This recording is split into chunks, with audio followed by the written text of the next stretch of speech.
bulaklak ko. Bulaklak ko ay nangamatay na. Wala ko nangyari. Yung namatay na, tanggasin ko na ito. Ay, ang aking bulaklak namatay na. Hindi ko alam kung bakit. Kaya ito namatay na.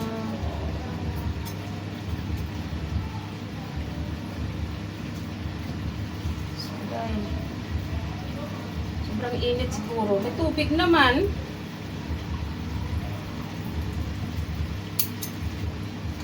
Siguro sobrang init.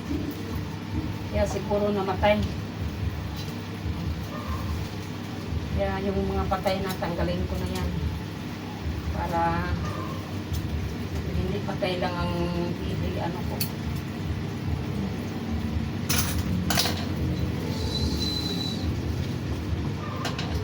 Ayan yung aking mga bulaklak.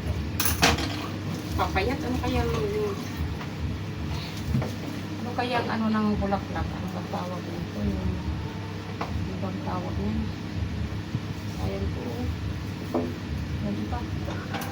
Ano kayang pagpataba ng mga bulaklak? Sayang Matay na aking mga bulaklak. Masikip o ano? Kaya bawas-bawasan. Tanggalin na yung ano.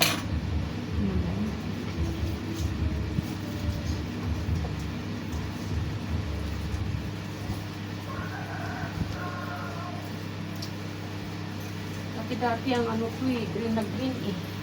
Ngayon hindi na green na green. Kung maintindihan ko, bakit talaga ito nagka-ganyan. Hindi ko alam kung anong nangyari sa aking bulaklak. Bakit ito ay nangamatay na. Papayat na. Payat na.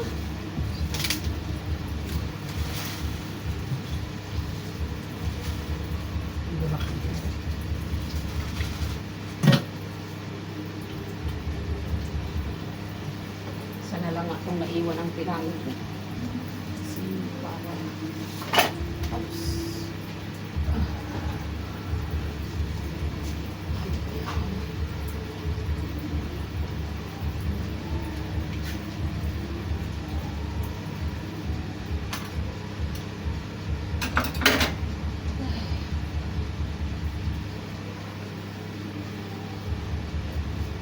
wala nga lang naiwan ang bulaklak ko eh. Ano pa?